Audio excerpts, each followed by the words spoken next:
आजच्या कार्यक्रमाचे अध्यक्ष आदरणीय मुख्याध्यापक वंदनीय गुरुजन वर्ग आणि माझ्या विद्यार्थी मित्र मी रिया राजाराम खराडे इयत्ता 7वी सर्वांना प्रथमतः प्रजासत्ताक दिनाच्या हार्दिक शुभेच्छा।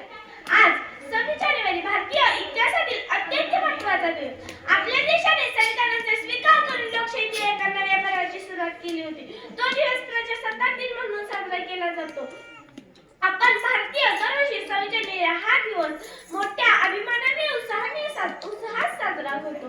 डॉक्टर बाबासाहेब आंबेडकर यांनी भारताची राज्यघटना लिहिली। भारतीय राज्यघटना संविधान समितीने 26 नोव्हेंबर 1949 रोजी स्वीकारली व ती 26 नोव्हेंबर 1950 रोजी अंमलात आली।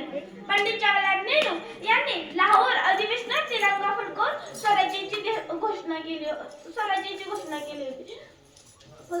केली होती। आपला भारत 15 ऑगस्ट 1947 रोजी स्वातंत्र्य झाला। भारत देश इंग्रजांच्या गुलामगिरीतून मुक्त झाला। स्वतंत्र भारताच्या पुढील योजना काय असतील, देशाची पुढील वाटचाल काय असते, लोकांच्या कल्याणासाठी कोणते योजना राबवल्या जातील, हे सारं भारताची एकता एकात्मता कायम राखण्यासाठी काय करावे लागेल हे सारं ठरवण्यासाठी देशाची एक राज्यघटना बनवण्यात आली। त्यासाठी एक समिती नेमण्यात आली। त्या समितीचे अध्यक्ष डॉक्टर बाबासाहेब आंबेडकर होते। त्यांना भारतीय राज्यघटनेचे शिल्पकार म्हणून ओळखले जाते।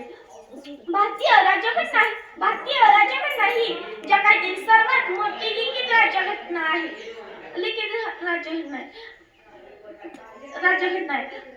दरवर्षी 26 जानेवारीला दिल्ली येथे ध्वजारोहण केले जाते।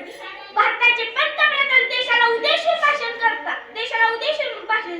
यामध्ये मागील वर्षाचा आढावा घेऊन नवीन वर्षाच्या नवीन योजना जाहीर केल्या जातात। स्वातंत्र्यासाठी बलिदान दिलेल्या स्वातंत्र्यवीरांना आदरांजली वाहिली जाते। प्रजासत्ताक हा दिवस आपल्याला एकता आणि बंधुत्वाची शिकवण देतो। या दिवशी आपल्याला देशासाठी काहीतरी चांगले करण्याची प्रेरणा मिळते। 26 जानेवारी हा दिवस आपल्याला अभिमानाचा आणि उत्साहाचा दिवस आहे। या दिवसापासून भारतात खऱ्या अर्थाने लोकशाही नांदू लागली। भारत एक सार्वभौम समाजवादी धर्मनिरपेक्ष प्रजासत्ताक देश बनला। प्रत्येकाला शिक्षणाचा, मतदान करण्याचा, भाषण अभिव्यक्ती करण्याचा अधिकार मिळाले। या दिवशी स्वातंत्र्याला लढलेल्या शूरवीरांची आणि देशभक्तींची आठवण करून देतो। शेवटी जाता मी एवढेच म्हणेन, या जन्माच्या नजरानं मायभूमी सपेश व्हावा, तिरंगाचे माझे गणवेश व्हावा, सांडा विरुद्ध या मातृभूमीसाठी,